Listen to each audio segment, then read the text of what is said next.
চিন্তা করেন, আজকে রাতে শুয়ে চিন্তা করবেন যে আপনি পৃথিবীতে নাই, আপনি ডেড, আপনি মারা গেছেন। এবার চিন্তা করে দেখেন, আপনার পরিবার, আপনার সমাজ, এই বিশ্ব, এই রাষ্ট্র, এগুলোর কোনো কিছু যায় আসে? কেউ আপনার খোঁজ নিতে আসবে কখনো? আপনি মারা যাওয়ার পরে কেউ দেখতে আসবে আপনার কবরে আপনি কেমন আছেন? কাদের পিছনে জীবনটা নষ্ট করছেন? কিসের পিছনে জীবন নষ্ট করছেন? যে আল্লাহ আপনাকে আপনার শরীরে রক্ত দিয়েছেন, মাংস দিয়েছেন, ঘাম দিয়েছেন, শক্তি দিয়েছেন, সামর্থ্য দিয়েছেন, হায়াত দিয়েছেন, রিজিক দিয়েছেন, আল্লাহর জন্য কি করলেন আজ পর্যন্ত? তার রাসূল সাল্লাল্লাহু আলাইহি ওয়াসাল্লামের দ্বীনের জন্য কি করলেন আজ পর্যন্ত? একটা কাজ দেখেন আপনি করেছেন দ্বীনের জন্য, সমালোচনা বাদ দিয়ে, আলেম ওলামাদের সমালোচনা করা আর ভুল ধরা বাদ দিয়ে একটা কাজ করেছেন দেখেন, কনস্ট্রাকটিভ কিছু হলে ল্যাপটপ কিবোর্ড নিয়ে বসেছেন, খটুস করে একটা মন্তব্য করেছেন, বের হয়ে আসছেন, মানে আপনি জিহাদ করে আসছেন, দিন কায়েম হয়ে গেছে, মাশাআল্লাহ। কি করলেন আপনি দিনের জন্য? এবং আপনার এই কাজগুলোতে কি প্রতিফল আসছে? কি করছেন আপনি? আপনার হায়াতটাকে নষ্ট করছেন। সারাদিন গান শুনছেন, সারাদিন গেমস এন্ড স্পোর্টসে পড়ে আছেন, সারাদিন বডি বিল্ডিং এর সময় নষ্ট করতে হবে। বডি সারাদিন বিল্ড না করলে সুস্থ থাকা যাবেই না।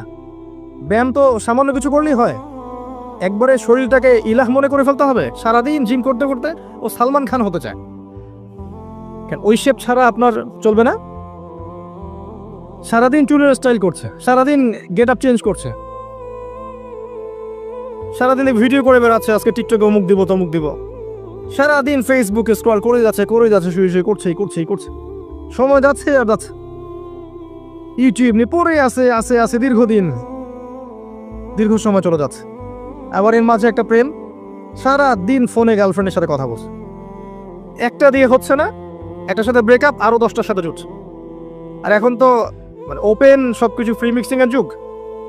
সকালবেলা একটার সাথে প্রেম হয়, বিকেলে ওটার সাথে ব্রেকআপ হয়ে যায়, পরের দিন সকালে আরেকটার সাথে প্রেম হয়, সন্ধ্যাবেলা আবার ব্রেকআপ হয়ে যায়।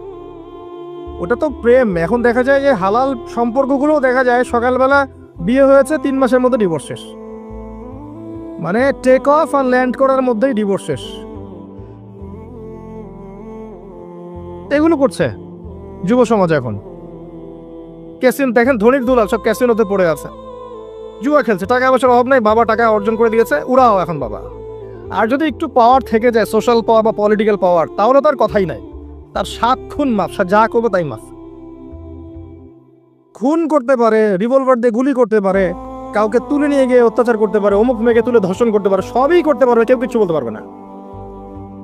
বাবার ক্ষমতা আছে, তোমার ক্ষমতা খালি একবার মরে কবরও যাও, তারপর দেখবা তোমার ক্ষমতা।